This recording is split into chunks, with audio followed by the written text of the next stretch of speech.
Hola Carlos, muchísimas gracias por estar aquí. Mucho gusto, muy bien. Carlos Vanega Silva es el director y fundador de Disconcept, una organización que se encarga de disminuir el impacto ambiental de los residuos sólidos en ecosistemas marinos y de promover un turismo sostenible, sobre todo en la comunidad de Taganga, Santa Marta.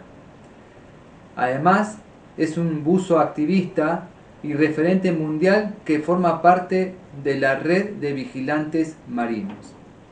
¿Dónde queda Taganga, Carlos? ¿Y cuáles son algunas de sus principales características?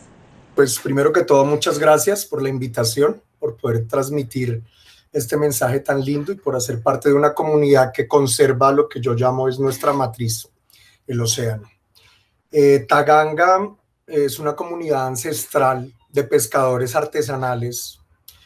Eh, Hace parte de estas comunidades de los indígenas taironas. Queda ubicado en la montaña más alta del mundo a nivel costero, la Sierra Nevada de Santa Marta. El nombre real de esta montaña, según la cosmogonía nativa de origen, es Gonawindúa. Y pues es esa única montaña del mundo que va de fondo marino a nieves perpetuas siendo una sola pieza. Es el lugar donde hay la mayor cantidad de especies endémicas por metro cuadrado, es la Sierra Nevada de Santa Marta. Entonces, la verdad es un lugar del cual es muy fácil enamorarse. Es el lugar por donde los colonos llegaron y se enamoraron de nuestro territorio. Y pues encuentran a una comunidad nativa que vive para la tierra, donde prácticamente toda su religión trata de esto, de la tierra, porque es muy visible ver los procesos de origen allí en todo este lugar. Uno va a lugares como Chengue, ¿cierto? De ahí del Parque Tayrona, todo esto hacía parte de la Taganga ancestral y podemos apreciar todavía cómo magma sale, se solidifica, se convierte a través de la luz que pasa del sol por entre estos cristales del agua y hacen bacterias y crean arrecife coralino y más bacterias y luego pastos marinos y luego hasta que se va convirtiendo en tierra y podemos darnos cuenta de un origen que continúa haciendo sus mismas actividades y pues bueno, de verdad es un lugar mágico que existe antes de que Colombia tenga este nombre, así que es un lugar del cual estoy sumamente enamorado, siempre lo digo, nací en Bogotá, pero renací en el mar de Taganga, está lleno de corales, los corales de tipo cerebro más grandes del mundo, sé que están ahí, no porque yo haya ido a visitar otros corales tipo cerebro realmente, sino porque personajes muy importantes que han venido al rodaje de películas submarinas me han ido enterando de estas cosas y pues bueno, eso ha hecho que cada vez me enamore más de este lugar, lo defienda y pues bueno, es esta ganga, una comunidad de pescadores ancestrales que viven y habitan este lugar desde antes de que existiera el nombre de Colombia. ¿Cómo comenzó tu historia en Taganga? Bueno, realmente Taganga fue un lugar que en varias ocasiones de mi vida terminé yendo a este lugar. Siempre me atrajo el paisaje. Desde muy pequeño mi papá fue alguien que nos llevó los fines de semana, eh, pues sí nos llevaba a parques de diversiones y todo esto, pero sobre todo era lugares muy naturales, ¿cierto? A escalar, a tener contacto con la naturaleza. Entonces, por ende, pues soy una persona como muy enamorado de esto. Desde niño siempre quise ser buzo o astronauta. No me perdía los especiales de Jacques Cousteau y pues en algunos de estos se nombró a Taganga. Siempre quise ir a Taganga. Yo llegué a Taganga, como dije, en diferentes ocasiones de mi vida. Hubo una en específico hace más o menos 10 años, cuando estaba pasando un momento muy difícil de mi vida, a nivel personal, a nivel familiar, a nivel financiero, en todos los niveles. Y pues perdí mucho de lo que más amaba. Entonces, pues Taganga no fue un lugar donde yo llegué por hacer un proyecto, sino todo lo contrario, fue un lugar donde fui a huir un momento de todo lo que yo estaba viviendo. Necesitaba un break de 2, 3 días, desaparecerme, y pues qué mejor que un lugar natural, porque sabía que habían lugares ahí donde ibas a estar solo y no te iban a molestar. Y fue uno de los lugares donde pude hacer preguntas, donde pude desahogarme, así, a la naturaleza, como si no estoy hablando con el techo, pues que se note, algo así. Y pues yo pienso que eso es importante. Eh, Resiliencia.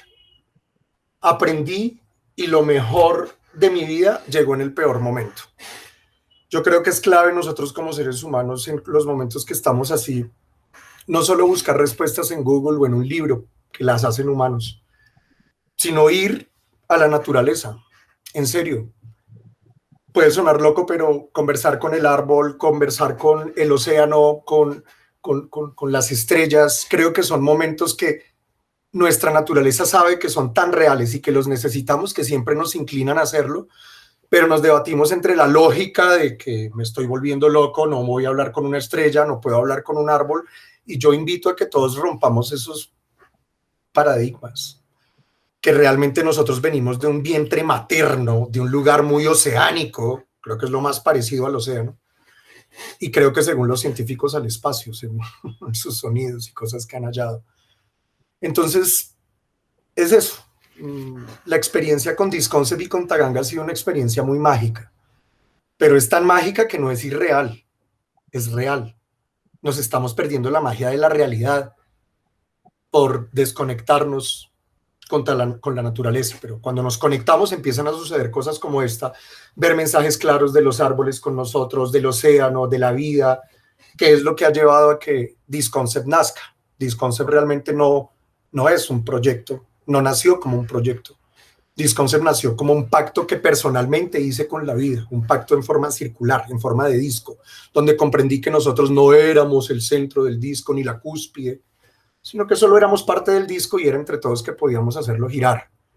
Veo que hay cosas que uno o entiende o deja de entender cuando nos hacemos en una posición superior a la demás naturaleza. Pero cuando somos parte de la naturaleza y comprendemos lo pequeños que somos y lo que necesitamos realmente de cada componente, valga la redundancia que la compone, empieza a haber una interacción de cada microcomponente nuestro y es como si existieran unas instrucciones en nuestro ADN que nos permite comprender el mar, el bosque, la montaña, los cuerpos hídricos, no como un paisaje, sino como algo que también piensa, habla, siente, y esa interacción es lo que trae como resultado esto que llamamos Disconcept, que ya con el tiempo, pues, fuimos varias personas que nos encontramos en este lugar, quisimos defenderlo, sin ser ingenieros ambientales, sin ser biólogos, empezamos cada uno desde nuestra pasión a amarrar la actividad que nos gustaba, en este caso deportes extremos como el buceo, como la ciclotravesía, como el senderismo por montañas, con actividades de limpieza.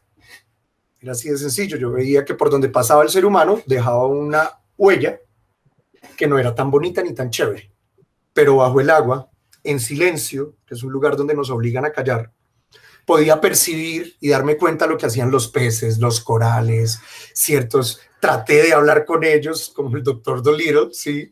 Como quería entender, y a sorpresa que me di cuenta que la naturaleza no habla, grita. Somos nosotros los que hemos perdido esa capacidad de poder escucharla, de tantas cosas que suenan en nuestra ego cabeza, ego mundo, pero cuando tenemos la capacidad de permearnos, de sentirnos uno con ella, empiezan a haber comprensiones muy, muy sencillas, que ni siquiera habría que ser tan inteligente para darse cuenta. Y empieza uno a escuchar la voz clara entonces del océano, de las montañas, de los ríos, porque todo eso mismo que vemos fuera, Juan, eso me ha llamado la atención, Juan Martín, es exactamente una réplica de lo que tenemos dentro y funciona igual. Entonces, acá dentro de nosotros podemos creer que somos nosotros, pero mira que hay una cantidad de billones de microseres que mientras tú y yo estamos hablando, son ellos los que se encargan de tomar el oxígeno, de ponerlo donde deben. Si nos comemos una manzana, hay una red de vigilantes marinos o un Disconcept ahí, micro, que dice, esto sirve, esto no sirve, esto sirve, esto no sirve, esto sirve, esto no sirve, y lo que sirve lo ponen donde tiene que ir, y lo que no sirve, no lo botan. Solo lo ponen en otro lugar donde pueda ser tal vez reubicado en un lugar que, fíjate, eso es lo que le da la vida a lo que nos da la vida a nosotros. Entonces, por eso si ves, veo círculos, veo discos, veo que la vida no narra, grita, que la vida es circular por todos lados, y por eso es Disconcept. Es un concepto universal, que no es política, no es religión, veo que es una realidad, que cada uno desde donde está la puede ver. Lo que yo hago por ti lo estoy haciendo por mí, porque me doy cuenta que dependemos de eso para poder seguir existiendo. Entonces, en un momento me di cuenta que podíamos ser seres con capacidad de inteligencia, pero sí me cuestioné si la estábamos utilizando realmente bien. Y me di cuenta, para mí, que no. Y decidí desde ese día que ya que los corales, que mi vida era gracias a lo que hacían ellos, las montañas, los ríos, los átomos, las células, el sol, o sea, me sentí en deuda con todo. Yo dije, oiga, yo existo, pero que yo exista les sirve de algo, así sea un poquito. Y como que esa cuestión fue lo que hizo que yo dije, bueno, cada don que tengo, llámese arte, deporte o facultad para algo, sería muy congruente que le sirviese a eso que sirve para mi existencia. Y entonces empecé como, sí, a armar, a soñar, a darme cuenta que me gustaba el buceo, que me gustaba el trekking o subir montañas, que me encantaba estar entre el bosque, que me gustaba el arte, que me gustaba la música, que me gustaban tantas cosas. Y busqué la forma en que le pudiese servir a lo que sirve para que yo tenga y goce de todo eso. Entonces, así fue que nació Disconcept, nació en Taganga.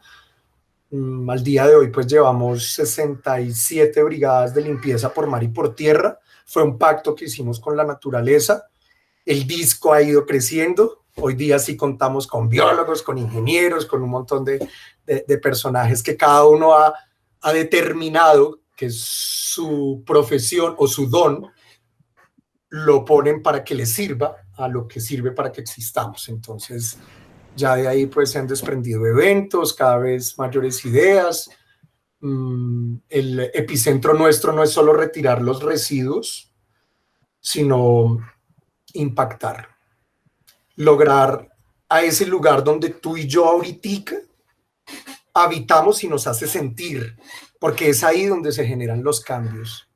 No les llamamos grandes ni pequeños. Cualquier cambio que hoy día podamos nosotros tener como especie en pro de la vida, marca la diferencia. Piensa en esto, Juan Martín, y cualquier oyente o cualquier visor de este programa. Yo personalmente no sé cómo empezó todo. Hay muchas teorías y me encajan, de todas me encajan muchas cosas. Pero según lo que la naturaleza a mí me muestra y yo veo, y como yo nací y como vi que creció mi hija, me muestra que nació diminuto, invisible. Se fue haciendo visible y a través de procesos, de un trabajo que realizan varios, empezó a crecer, empezó a ser posible. Y han pasado billones de años para llegar al hoy. Hay billones de especies que habitan por lo menos este planeta y pues el universo ni se diga. Pero lo importante, veo yo, es que hoy tenemos la oportunidad de hoy tú y yo, en donde estés, te invito, pellízcate. ¿Lo sentiste ayer? ¿Lo sentiste mañana? No, es hoy. O sea, todo lo que ha existido y ha sucedido desde hace billones de años, con todo el esfuerzo que haya sido, ha sido un trabajo en equipo para que hoy pueda suceder. Pero la pregunta es, ¿que tú hoy existas le sirve a todo eso que ha trabajado para que hoy la existencia sea real? Puede sonar muy filosófico, pero yo me he dado cuenta que si no nos preguntamos eso y estamos haciendo actividades, no hemos logrado descubrir ese pedacito tan importante que nos entrega la historia, la vida, desde antes de los dinosaurios, desde cuando empezó todo hasta hoy. Hacemos parte de una naturaleza. Nos compone agua, nos compone el fuego, nos compone la tierra, el aire, el componente eterno, ¿cierto? Pero ¿por qué no le hemos permitido a nuestra agua ser uno con el agua, o al fuego con el fuego, o a la tierra con la tierra? Veo que nos divide un pensamiento en el que aprendimos a que estábamos separados, a que todo es un producto nuestro. Y veo que hoy el resultado se nota. De billones de especies que tenemos, ¿qué problema le genera al planeta? O sea, cualquier problema que veamos en la vida, yo no lo encuentro que lo realice una hormiga o una palmera o una montaña. O sea, y es que es muy loco creer que de tantas especies, solamente la nuestra genera los problemas. Entonces yo veo que sí hay algo ahí que nosotros tenemos que poder captar y cada uno entender para desde ahí generar una solución que no depende de un presidente, de un país, no, el país eres tú y yo. Hoy día vemos un cataclismo de verdad en el planeta entero de salud. Nos damos cuenta que la vida sin salud, Juan Martín, no, pues no es la misma. Entonces yo veo una importancia grande en tratar de que las especies y los lugares tengan salud, Nuestra capacidad de inteligencia debe servirle a eso que nos tiene vivos, y son los ecosistemas. Es todo ese proceso. Cuando ya nosotros vemos que le sirve a eso, pues con eso hagamos negocio. Ahí sí podemos hablar de ganar y de hablar de un desarrollo. Pero hoy día veo que nuestra capacidad de inteligencia nos confronta y que tenemos que aprender a ser uno con la naturaleza, dependemos de ella. Y yo sí invito a que cualquier persona con la actividad que esté ejerciendo revise si lo que hace le sirve a los ecosistemas o al pedacito donde estás viviendo. Si no le sirve, mejor rápidamente ubiquemos otra cosa que hacer. Puede tener la misma actividad, pero busquemos que beneficie a los ecosistemas. Si beneficia a los ecosistemas, seguramente va a beneficiar a la comunidad.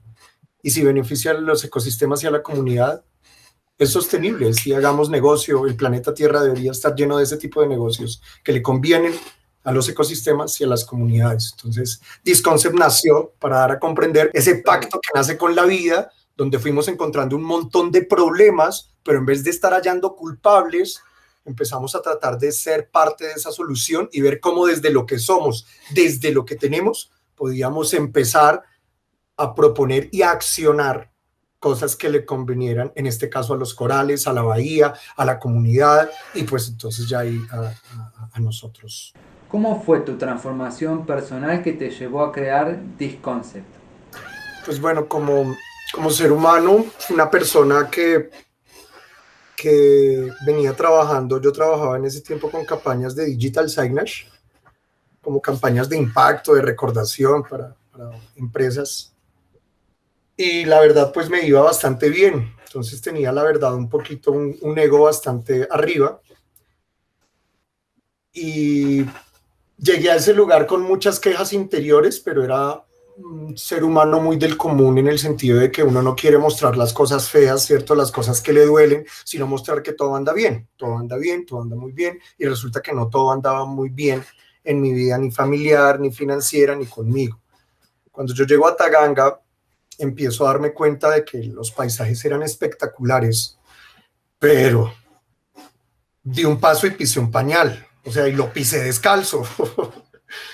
Después me fui a otro lugar y puede sonar cruel, pero lo voy a decir exactamente. Encontré un preservativo enredado entre un coral que no estaba a muchos metros de ahí y estaba enredado, o sea. Entonces empecé a sentir como un asco de nuestra especie, de mí mismo, porque empecé a darme cuenta con estos días de cómo de verdad la vida era de perfecta, de linda, de esforzada, pero que nosotros por un bien propio, porque empecé a analizar, a ver, eso por qué está ahí, y empezaba a darme cuenta que eran puros egoísmos, o la pereza de no ir a hacer algo bien, o a veces me di cuenta de que muchos de los desechos que habían tirados era ¿por qué? Porque la gente por no querer lavar loza y prefiere hoy día invertir en algo desechable, ¿cierto? Menos tiempo, un costo barato, y solo es comer y listo, no tengo que lavar y lo pongo ahí. Como que empecé a analizar varias cosas que me hicieron dar de verdad, si esa es la palabra, como asco de mí como especie. Tuve una cortada y me di el tiempo de analizar que sin yo decir solden, a los 3 días estaba soldado. Entonces empecé a cuestionarme como, oiga, ¿qué es lo que pasa realmente ahí? Y empecé a tratar, recordé que me han regalado un microscopio y yo nunca lo había utilizado. Bueno, empecé a darme cuenta de cosas micro que suceden en lo macro o en nuestros espacios idénticos. Entonces empecé a tener en cuenta ya no solo la naturaleza que había afuera, sino también de pronto, ¿por qué no dentro? Empecé a darme cuenta que así como habían ríos contaminados y cosas, cuántas cosas yo no estaba haciéndole a mis ríos, a mi océano. Bueno, yo creo que el momento más importante, o uno de los más importantes, es cuando estoy lleno de tristeza, como de esa frustración de querer hacer algo, de decir, pero ¿por qué el gobierno no hace esto? ¿Pero por qué esto? ¿Pero si los hoteles viven de esto? ¿Por qué no sé? Como de hallar un culpable. Y eso reunido con mis problemas personales me lleva a un lugar muy solo que se llama Genemaca. En el idioma tairona, Gene de Génesis, de lo primero, y Maca en Tairona era hueco de agua. O sea, estamos hablando de, según la cosmogonía indígena, el primer hueco de agua, o sea, la primer playa en nuestro idioma. Pero yo no sabía que ese lugar se llamaba así ni nada de eso. Solo fui a ese lugar y en ese lugar fue el momento de confrontación. Yo, al ver que no había nadie, porque nos da pena mostrar, ¿cierto? Yo cogí a grito entero, empecé a preguntar cosas, a gritar cosas. Estamos acá sin instrucciones, ¿por qué tanto dolor? O sea, en el fondo, naturaleza, ni nos perdones, porque yo veo que esto no le veo forma. Creo que en serio veo que somos un grave problema para la vida, lo sentí así. Muchas soluciones para nosotros se confluyen en recibir dinero por un algo, pero se trata de estar dañando algo que no se puede comprar, que no va a tener B. Entonces, de verdad la vi como perdida y todo ese sentimiento me llevó a llorar mucho, a desahogarme y a irme flotando. Y ahí tuve de verdad un encuentro muy importante. A mí el mar me habló, pero yo no voy a cometer el error de ponerme en un programa a decir lo que él me dijo. Te reto más bien a que lo que no comprendas, vaya y lo preguntes bajo el agua. Tú y yo venimos de un medio marino, de un lugar idéntico al océano. Cualquier persona que diga, yo quiero aprender a bucear, lo primero que le digo, tú ya sabías, toca es reconfigurarnos, volver al lugar de origen.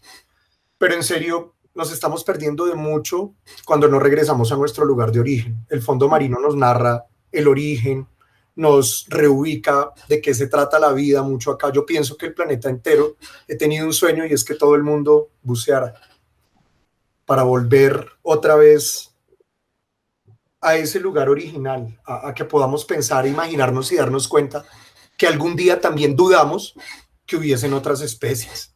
Tal vez nos preguntamos hasta si mamá existía. Y mira, porque son lugares donde tuvimos que venir a aprender todo esto. Entonces yo sí veo que la vida no es exactamente lo que nos han explicado ni como nos la han explicado.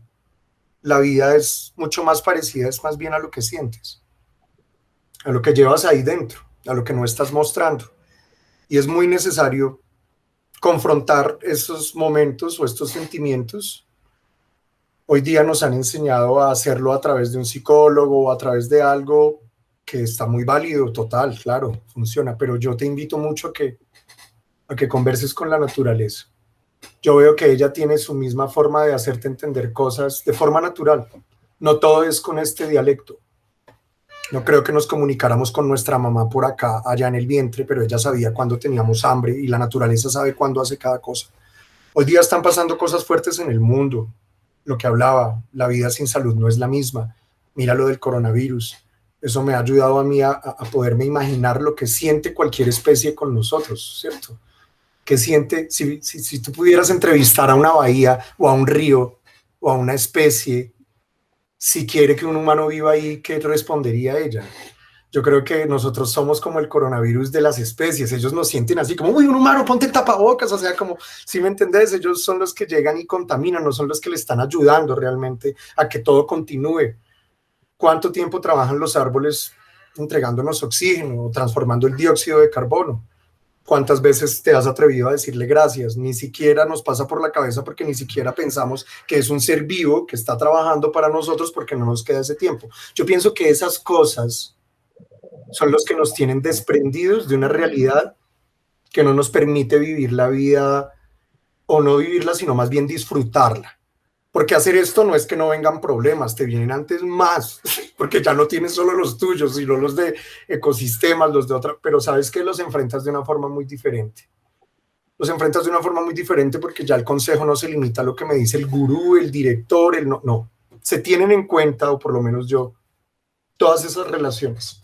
Pero la relación más importante que yo tengo es el océano, es eso que veo que es del mismo material de lo que sostiene los planetas, veo que es del mismo material de lo que tú sientes y piensas y de lo que nos mantendrá juntos después de este programa, porque seguramente, mira, hasta la información viaja por lugares muy similares. No es un cable, no es cierto. Entonces, es como todo eso, es como todo un cuestionamiento, como un disfrute al mismo tiempo.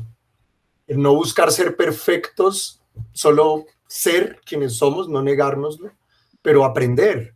Pero no aprender desde una perspectiva donde yo soy superior, sino donde aprender qué de lo que estoy haciendo sí sirve, porque si no, ¿para qué sirve? Si sirve, sirve, si no sirve, pues no sirve. Entonces, en ese orden, veo que así como yo soñé ser buzo y hasta mis 32 años de edad fue que me atreví a bucear, era fácil comprender entonces por qué uno a veces mantiene triste. Si tú estás muy triste, hazte un análisis de qué cosas soñabas hacer o te gustan hacer. Si puedes, escríbelas y luego empieza a ver cuántas de esas haces y te vas a hacer rápidamente un perfil de por qué no sientes felicidad. Resulta que no puede ser un destino o algo que vas a lograr si yo fuera, si yo tuviera, ¿no? Sino que sencillamente, si a ti te gusta la pintura y tú pintas en algún momento del día, te vas a dar cuenta de la satisfacción, el alimento que eso trae. Si a ti te gusta el campo, pero no vives sino encerrado en tu oficina, pues miércoles sal un momentico al campo y verás que no necesitas comprar la felicidad, solo te vas a sentir feliz, o sea, es un resultado. No, que hay frases muy positivas de que uno es lo que piensa. No, yo soy feliz. A ver cuántos felices hay así, ¿no? Uno es feliz a medida de que uno también se da gusto, porque la naturaleza le da felicidad, así de sencillo. Entonces no es que no vengan los problemas, sino que los enfrentas de forma diferente cuando estás haciendo lo que a ti te gusta, cuando no olvidaste ese niño que venía de un lugar perfecto, que vino a aprender cosas aquí, y hoy día nos han enseñado hasta que tú y yo, Juan Martín, no lloramos o no somos hombres. Pero, ay, qué deleite descubrí yo cuando sí, claro, los hombres sí lloramos y que llorar mucho trae fortaleza. Que se trata de romper ese escaparate de lo que el otro quiere ver o se supone que quiere ver de mí. Yo soy ambientalista, no, yo soy esto, yo soy aquello y yo soy buzo, yo soy... Miren, esto sí se los comparto. Yo aprendí que uno no es lo que estudia. Nos enseñan a que uno es lo que estudia. Uno es lo que lo compone. Un mango porque es mango. Una naranja porque es naranja. Estudió para ser naranja. Se esforzó en algo. No, nació de un palo de naranja. Si la siembras, seguro sale naranja y la compone la naranja. Entonces yo te pregunto, ¿tú quién eres? Pues cuando yo me hice esa pregunta, me fui a un departamento de ciencias en la Universidad Nacional de Colombia y yo creo que la persona diría, este pelado está loco, porque yo llegué muy desesperado y dije, ¿qué soy? ¿Qué soy? Yo quería que me diera el listado de lo que era. Y créeme, me dio un listado de componentes, pero me dijo, mira, te los puedo resumir en cosas que tú conoces a diario. Agua, fuego, tierra, aire y éter. Tienes de todo eso, pero eso en componentes eso. Entonces empecé desde ahí a hablar con la naturaleza de una forma un poco más familiar, cuando comprendí que nuestros nativos le decían al sol, mamá, y no lo ven como un astro lejano allá, sino no, algo que, no sé, se trata un poco como de eso, de no buscar tener la razón, sino lograr comprender esa razón que la vida nos va dando a cada uno para existir, no en años, sino en el día a día.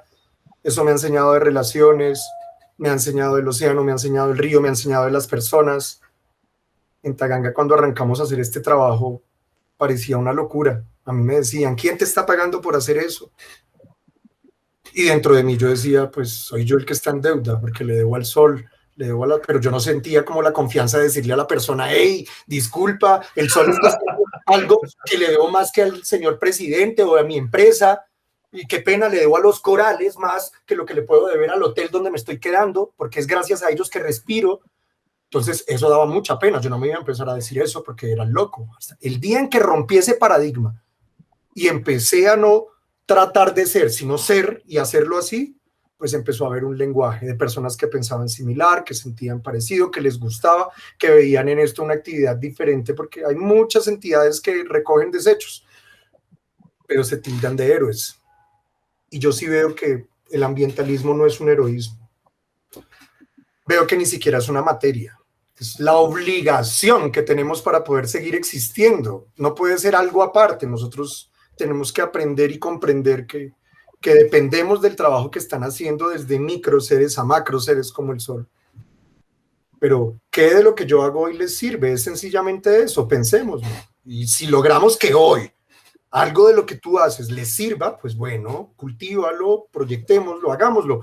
De ahí yo veo a todo mundo que tenemos que volver a renacer y replantear todo.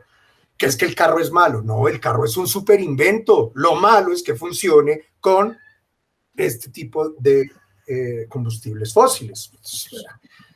Desde los años 70, Juan Martín, se sabe que antes de que yo naciera, yo nací en el 78 y estaba leyendo que desde los años 70 identificaron que la educación ambiental tenía que ir enfocada, o sea, tenía que ser algo, una obligación, mejor dicho, porque las cosas ya iban mal, ya se precedía un calentamiento global, cambios climáticos, pero es la hora y ni siquiera con todo lo que está pasando, muchos entes le están tomando en serio. Eso de los 17 Objetivos de Desarrollo Sostenible no es porque sí, hay que entenderlos, hay que comprender que si hoy estamos existiendo necesitamos de verdad ir hacia ese lado, sino que llevamos un tiempo para mí en que cuando ya se saben las cosas, un tiempo como en parecer ser, porque era negocio, ahora tocó que fueran de verdad las cosas, porque ya el negocio es vivir. ¿De qué va a servir tener tanta plata represada? Ahorita mismo lo vivimos con el COVID, puedes tener la empresa que tengas, Juan Martín, el número de vehículos y ahí guardados, ahí quietos, no podíamos ni abrazarnos con el abuelo, la vida sí es una vida que quisieras, entonces, pues no sé, yo sí pienso que es muy importante, en el caso mío que tengo mi hija de 14 años, no dejarle de herencia solo un dinero que no sé si va a disfrutar, sino una historia en la que ella comprenda lo importante que es lo que ella haga o deje de hacer. Eso es lo que heredamos. Hoy día tú y yo estamos disfrutando una herencia que nos dejaron nuestros padres, nuestros abuelos. Y no son solo los ojos claros que tienes, ¿cierto? O los ojos que yo tengo, o el dinero que tengo, sino también, si pensamos en la historia, vas a encontrar luchas, momentos de esclavitud, momentos donde de verdad se derramó hasta sangre, gente que la entregó para que tú y yo podamos estar hoy aquí así, hablando por este medio. Pasaron muchas cosas, pero todas vienen a ser en vano si tú y yo no comprendemos que lo que tú y yo hagamos o dejemos de hacer hoy es pieza fundamental para lo que va a suceder mañana. Entonces, nada, para mí de verdad es una satisfacción muy grande haber podido comprender que así como soñé ser buzo o astronauta, también soñé ser músico, también soñé ser artista y hoy día estoy desarrollando estas actividades, pero no solo con, con el deseo de ganar dinero con ellas. Necesito es que eso que hago sirva. Y si sí sirve, con eso sí quiero hacer dinero. Así de sencillo. Es como un breve resumen, porque Disconcept es súper polifacético. Hacemos cosas con niños, hacemos cosas con adultos, todo tiene que ver con deportes extremos, con arte, con momentos donde vivimos eso, experiencias. Disconcept lo que entrega o ofrece, más que una recogida o una limpieza, son experiencias que tú tienes con el territorio de forma personal, pero que lo vivimos de modo colectivo y tratamos de causarle un beneficio a ese espacio, porque nos dimos cuenta que cuando vas a la playa tomas oxígeno, tomas luz, tomas cosas que no se compran en la tienda, pero ¿qué le dejas tú a ese espacio? Y ahí nació Disconcept. ¿Tienes alguna anécdota de contacto con las comunidades? Bueno, pues sí, hay varias cosas que me han impactado mucho de las comunidades nativas ancestrales de la sierra. Una de ellas es que pues diferentes lugares del mundo que hoy ya pues han sido poblados y superpoblados, pues en la Sierra Nevada podemos encontrar lugares y pues acá en Colombia lugares también como en el Pacífico, donde todavía pues no hay ciudad, ¿cierto? Donde todavía se puede vivir algo mucho más parecido como al origen. Y entonces hablar con las personas que están ahí trae un enriquecimiento gigante. Yo me he dado cuenta que cosas que hoy están descubriendo la ciencia y los científicos son cosas que las comunidades ancestrales las tenían claras porque tal vez no habían ido a universidades ni nada de eso, pero leían el árbol, leían el territorio, les, o sea, hay un proceso muy bonito en escuchar. Hay muchos lugares que nosotros hemos querido llevarles el desarrollo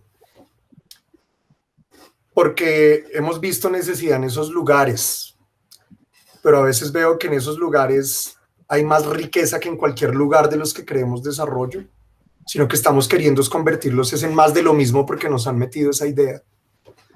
Pero hay lugares que no necesitan el pavimento, ¿cierto?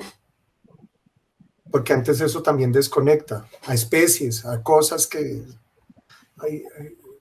es como toda esa relación. En específico, hay un ejemplo que me dio un mama. Mama es como, ellos le llaman a una persona de gran autoridad en su comunidad. Y un día un señor de estos me dice, el problema vino cuando empezaron a usar zapatos. Entonces, pues a mí ese comentario, yo vengo de ser un chico rebelde, no tan religioso ni tan creyente como, ¿cierto? Entonces yo realmente no los veía a ellos como, ay, los nativos, la sabiduría, no. Él dijo eso y yo como, señor, ¿por qué dice eso? Entonces yo fui y le dije a él, Luntana, se llama, ven, explícame todo, tú por qué dices con tantos problemas que hay, que el problema más grave fue que todo empezó cuando usamos zapatos. Y me encantó su respuesta, porque me dijo, ¿quieres saberlo? Pues vete a la jungla y quítate los zapatos. Entonces, de verdad, pasó mucho tiempo y hubo un día en que tuve la oportunidad de ir por Minca, Sierra Nevada de Santa Marta, a 3 horas de ahí, por Cascadas de Marinca, un lugar espectacular donde hacemos la peregrinación extrema. De paso, invito a la gente a que conozca la sierra de esa forma consciente. Y bueno, estando en la jungla, dije, bueno, me voy a quitar los zapatos. Y de una empecé a caminar, el grupo con el que iba, y claro, yo empecé, hey, espérenme, hey. Claro, empieza uno en esa descostumbre.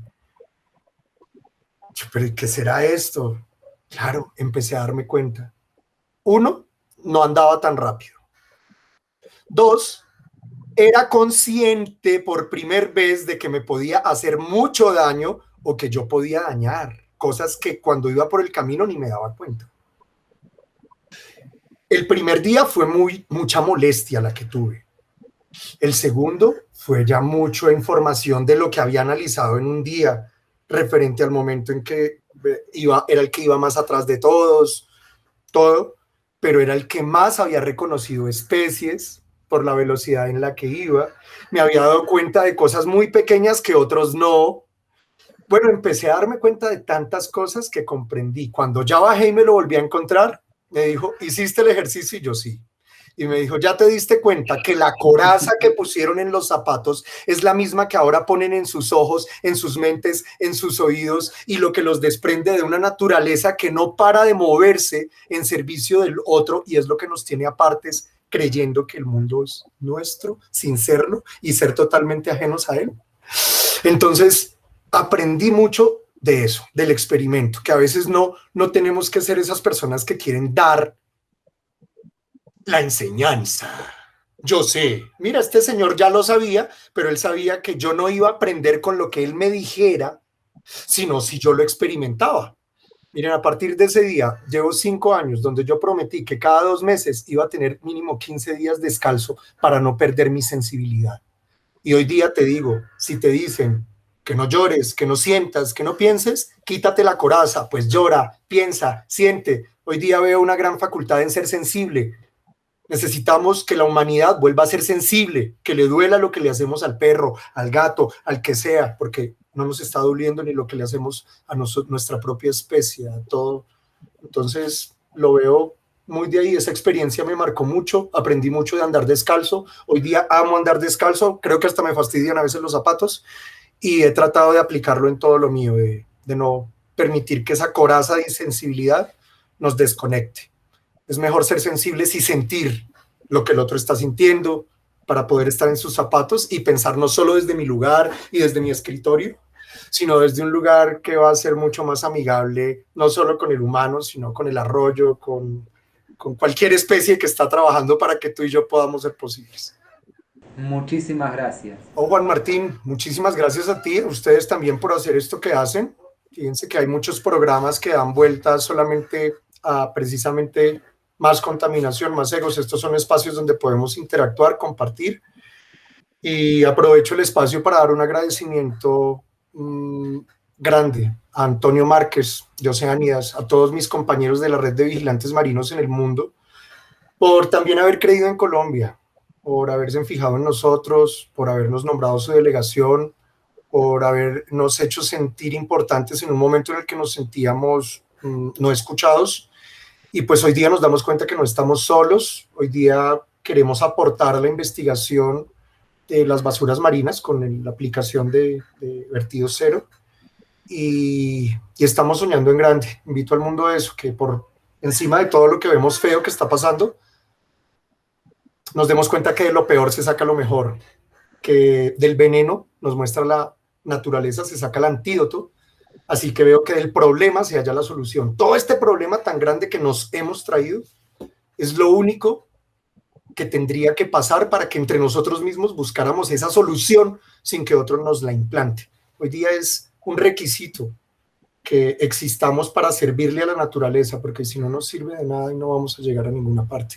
Así que muchísimas gracias por este tipo de programas, este tipo de emprendimientos, a la red de vigilantes marinos por ser y hacer lo que hace y